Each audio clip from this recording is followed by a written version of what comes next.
안녕하세요. 교통사고 백신TV 카사고입니다. 오늘 방송은 예고한 자차 보험금 환급에 관한 이슈 중에 구상금 소송의 계산 방식의 오류를 설명드리기 위해서 보험회사 편을 제작하였습니다. 그럼 교통사고 백신TV 시작합니다. 교통사고 백신TV는 먼저 제 영상 소비자 편에서 이번 이슈는 대법원 2014-41만 6211 판결 그 자체로 이번 이슈에 마침표가 찍혔다고 말씀드렸습니다. 오늘 말씀드릴 구상금 소송의 오류를 설명하지도 않았는데 문제의 발단이 된 바로 그 대법원 전원합의체 판결이 논쟁을 종식하는 마침표가 되는지부터 설명하겠습니다. 여기에 큰 원인이 있습니다. 먼저 이 사건의 원인을 제공한 대법원 2014-41만 6211 전원합의체 판결이 있습니다. 줄여서 대법원 판결이라고 하겠습니다. 다음은 자차 보험금을 지급하고 우리 보험사가 상대방 보험사에게 제기한 구상금 소송의 판결이 있습니다. 이 소송은 줄여서 구상금 소송이라고 하겠습니다. 다음으로는 과실이 일부 있지만 자차 자기부담금 100%를 청구하려는 소비자가 있습니다. 그리고 마지막은 만약 자차 자기부담금 100% 청구를 하였는데 보험사가 지급을 거부하여서 제기돼 소송에서 판결을 할 하급심 법원이 있습니다. 이제 하나씩 알아보겠습니다.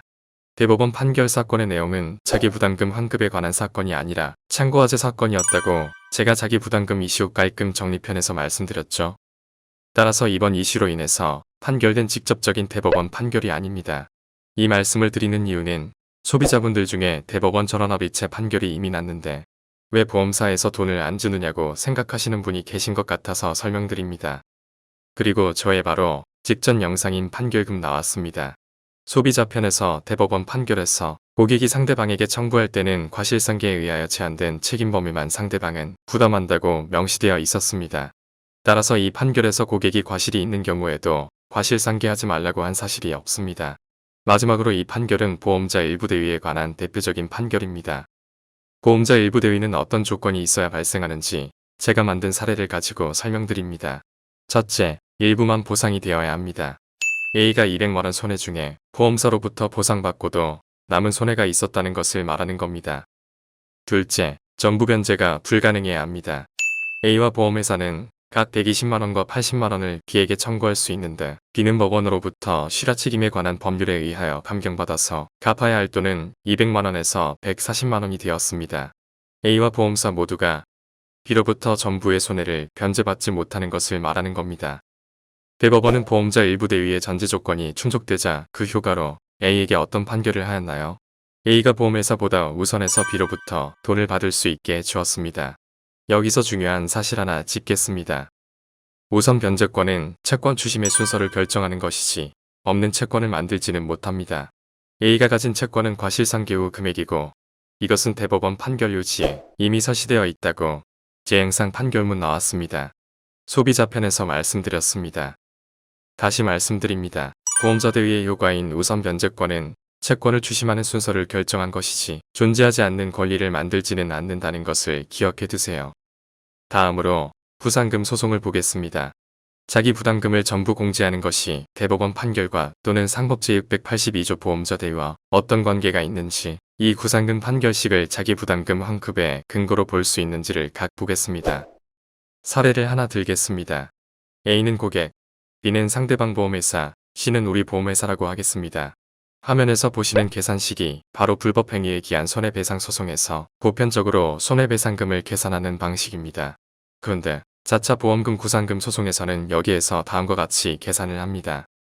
위 계산식에 A가 지급한 자기부담금 100%를 빼서 나오는 금액은 더 이상 B의 법률상 손해배상금이 아니라 C가 B에게 받을 구상책 관액이 됩니다. 여기서 B의 법률상 손해배상금을 계산하기 위해서는 자기부담금을 이항하면 되고 그 결과 B의 법률상 손해배상금은 C의 구상책 권액과 자기부담금 100%를 합한 금액입니다.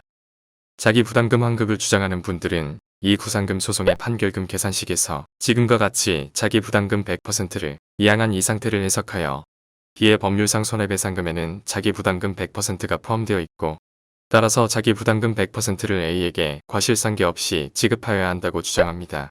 B의 법률상 손해배상금은 위표에서 좌변에 보는 것처럼 총손해액에 B의 과실 비율을 곱한 금액으로 일반적인 손해배상금의 산식과 같습니다. 그 결과 B의 법률상 손해배상 책임액은 변합이 없습니다. 다만 법률상 손해배상금을 수령하는 금액이 채권자별로 바뀌는 것입니다. 다시 말씀드립니다. 피해법률상 손해배상금의 총액은 변합이 없습니다. 꼭 기억해 두세요. 그런데도 왜 자기 부담금 100%를 피해법률상 손해배상금에서 공제해야 하는가? 왜 C가 적게 받은 돈이 A에게 지급되는가? 그리고 A는 과실 비율과 관계없이 전부를 받는 근거는 무엇인가에 대한 답을 주어야 합니다. 대법원 판결이 구상금 소송에 인용된 것이 적절해서 자기 부담금 100% 공제의 근거가 합리성을 얻게 되고, 그 결과 판결을 유추 해석하면 자기 부담금은 과실이 있는 경우에도 100% 지급받을 수 있다는 것은 타당한 주장이지만, 만약 대법원의 판결이 이 사건 구상금 소송에 인용된 것이 부적절한 것이 맞다면 구상금 소송의 판결식을 바꾸는 것은 변론으로 하고, 구상금 소송을 자기 부담금 환급 근거로는 제시할 수는 없고, 자기 부담금 100% 환급의 주장은 어떠한 근거도 없는 주장이 됩니다. 우리는 이미 위에서 대법원 판결이 어떤 내용이고 상법 제682조의 보험자 일부 대위의 요건과 효과를 이미 보았습니다. 그런 구상금 소송에서 대법원의 판결 중에 어떤 논리가 근거가 되는지를 살펴보겠습니다. 기억하시죠? 차트를 잘 보아주시기 바랍니다. 대법원 판결은 보험자 일부 대위의 사례로 그 결과 A가 우선 변제권이 생긴다고 했고, A가 보험회사보다 우선하는 권리이더라도 과실공제는 된다고 판결을 하였습니다. 구상금 소송을 대법원 판결에 비추어 유사성을 보겠습니다. 첫째, 자기 부담금 환급이 100% 된다는 당해 판결은 아닙니다. 둘째, A의 B에 대한 손해배상 청구권은 과실상계가 되지 않는다고 판결한 판결인가요? 이것은 사실 이 판결에서는 알 수 없습니다. 이유는 위에서 이미 말씀드렸듯이 대법원 판결 인용이 잘 되었는지 여부에 따라 판단할 내용입니다. 셋째, 보험자 일부 대위의 사안인가요? 보험자 일부 대위를 하려면 두 가지 전제 사실이 있습니다. 일부 보상을 받아야 하고 전부 변제가 불가능해야 합니다. 구상금 소송의 사례에서 A는 일부 보상을 받은 것은 맞지만 A와 C가 전부 변제를 받지 못하나요? 여기서 전부 변제란 총손해가 아니라 총손해에 B의 과실 비율을 곱한 금액, 다시 말해 B의 법률상 손해배상액을 말하는데, B는 종합보험회사이기 때문에 B의 법률상 손해배상액이 모두 변제됩니다. 따라서 보험자 대위의 전제 사실이 충족되지 않으므로 보험자 대위의 법리는 이 구상금 소송에서 적용될 여지가 없습니다. 자, 그럼 여기서 법원이 왜 A가 지급한 자기 부담금 100%를 빼면서 대법원 전원합의체 판결에서 근거한다고 하였는지 추정해봅니다. 추정하는 이유는 구상금 소송에서 구체적으로 이야기를 안 했기 때문입니다. 보험자 일부 대위의 효과는 우선 변제권이라고 했습니다. 보험사가 받을 돈보다 먼저 변제받게 보호하겠다는 것이지요. 그럼 이 구상금에서 A가 지급한 자기 부담금이 있는데 보험회사인 C가 먼저 B에 대해서 구상금 소송을 제기하니 법원은 A를 보호하는 취지로 C가 A에게 받을 돈에서 A가 지급한 자기 부담금 100%를 전부 뺀 것으로 추정됩니다. 여기서 결정적인 두 가지 오류가 발생합니다. 먼저, B는 책임보험이 아니므로 B의 법률상 손해배상액 전부를 보전받지 못하는 일은 없습니다. 따라서 보험자 일부 대위의 법리가 적용되지 않으므로 A가 받을 돈을 보호할 필요가 없습니다. 예를 들어 보험회사의 책임은 이론적으로는 무한의 책임을 지고, 다만 손해액이 확정되면 그 손해액 전부를 책임지므로 종합보험화에서는 고객이 상대방 보험사에서 받지 못하는 돈은 없고, 따라서 이 구상금 소송에서 미리 공제할 필요도 없습니다. 두 번째, 우선 변제권은 없지만 그래도 A가 B에게 받을 돈을 미리 보호하고자 한 취지라면 A의 권리만큼을 공제를 하여야 했는데, 법원은 A의 권리를 초과한 A의 손해 전부를 공제한 것입니다. A의 권리는 손해액에서 본인 과실을 뺀 만큼이지 A의 손해액 전부는 아닙니다. 보험자 일부 대위의 효과로서 존재하지 않는 A의 권리가 생기는 것이 아니기 때문에 보험자 대위에 관한 상법 682조의 규정과 대법원 판례는 구상금 소송에서 자기 부담금 100% 공제의 논리적 근거가 될 수 없음은 명백합니다.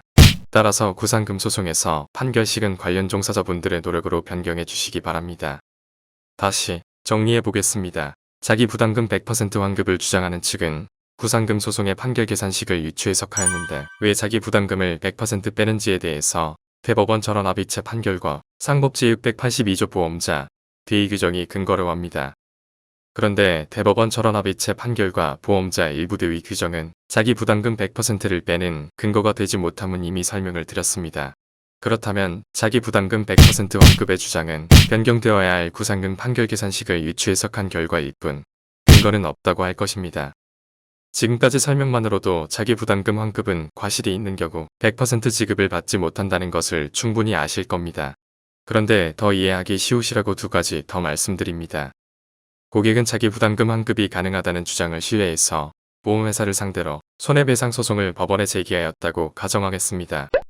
사례는 A는 1000만원의 수리비가 들어갔는데 보험회사로부터 900만원만 수령하였다고 가정하겠습니다. 과실은 10대 90입니다. 그런데 B 보험회사는 책임보험이고 책임보험 한도를 100만원으로 설정했습니다. 이 경우 자기 부담금 환급을 주장하는 측의 주장은 100만원을 받는다고 할 것입니다. 위 사례는 대법원 전원합의체 판결 사례를 자동차 보험으로 변경한 것이라는 것 혹시 눈치채셨나요? 대법원의 실제 사례는 무과실이었으나 대법원은 친절하게 원고의 과실이 있는 경우까지도 가정해서 다만 과실상계 등에 의하여 제한된 범위 내의 책임이다라고 판결 이후에 원고의 권리는 과실상계된 이후의 금액을 청구하는 것임을 분명히 하였습니다. 이제 대법원 판결을 가지고 이 사례를 풀어보겠습니다. A에 대한 B의 법률상 손해배상 책임액은 총 손해액 1000만원에서 보험회사에서 수령한 900만원을 뺀 금액에 기일과실 90%로 책임을 제한하면 90만원이 됩니다. 보험자 일부 대위의 법리를 적용하면 B의 보상 한도는 100만원이고 이 금액은 A가 B에 청구할 수 있는 금액, 다시 말해 90만원보다 많으므로 A는 90만원을 보상받을 수 있습니다. 결론적으로 대법원 전원합의체 판결 사례를 자기 부담금 환급 사례로 변경하여 판결의 내용을 적용하면 이번 이슈에 해답이 나오는 것이었습니다. 제 이전 영상 소비자편은 위의 어려운 내용을 다 생략하고 이 부분만 설명을 드린 것입니다. 따라서 대법원 전원합의체 판결 요지에 기재된 다만 과실상계 등에 의하여 제한된 범위 내의 책임이다라는 문구 하나로 논쟁의 마침표는 이미 찍혔다고 말씀드렸던 것입니다. 이번 이슈의 근거라고 주장된 대법원 판결문은 오히려 이번 이슈의 주장을 반박하는 판결문이 되었고 이미 이번 이슈를 제기할 당시에 이미 판결문이 나와 있었던 것입니다. 이제 마지막으로 자기 부담금 환급금을 하나만 계산하시고 마무리하겠습니다. 너무 황당해 하시지 마세요. A는 B와의 교통사고로 자차 수리비 100만원 중에 80만원을 보험회사 C로부터 받고 자기 부담금 20만원을 지급하였습니다. A의 과실이 90%입니다. 이 경우 A는 B에게 얼마의 자기 부담금을 받을 수 있을까요? 구상금소송의 판결식에 대입하면 총 손해액 100만원 곱하기 C의 과실 비율 10%에 자기 부담금 100%인 20만원을 빼면 보험사는 마이너스 10만원이 되어서 C는 B에게 돈을 받지 못합니다. 그리고 자기 부담금 환급을 주장하시는 분들은 A가 지급한 자기 부담금 20만원을 B에게서 전부 돌려받을 수 있다고 주장하실 겁니다. 하지만 제가 구상금 판결의 계산식이 변경이 되어도 B의 법률상 손해배상액의 총액은 변하지 않는다고 말씀드렸습니다. 만약 A가 B에게서 20만원 전액을 받을 수 있다면 B의 법률상 손해배상액은 10만원이었다가 20만원으로 변경된 것이어서 이유 없이 B의 법률상 손해배상금이 늘어나 불합리합니다. 또 예상 가능한 주장으로는 A는 B에게 10만원 받고 C에게 10만원을 지급할 것을 청구하는 것도 있지만 본인 부담금은 A와 C의 사이에서는 20만원을 A가 부담하기로 약속하였기 때문에 10만원을 C에게 돌려달라고 할 수 없습니다. 여러분은 구상금 소송의 판결금 계산 방식이 맞다고 생각하시나요? 자동차 사고 백신 TV는 앞으로도 자동차 사고 예방과 관련 주제에 대해서 합리적이고 공정한 시각으로 시청자분들께 유익한 정보를 제공할 것을 약속드립니다. 시청해주셔서 감사합니다.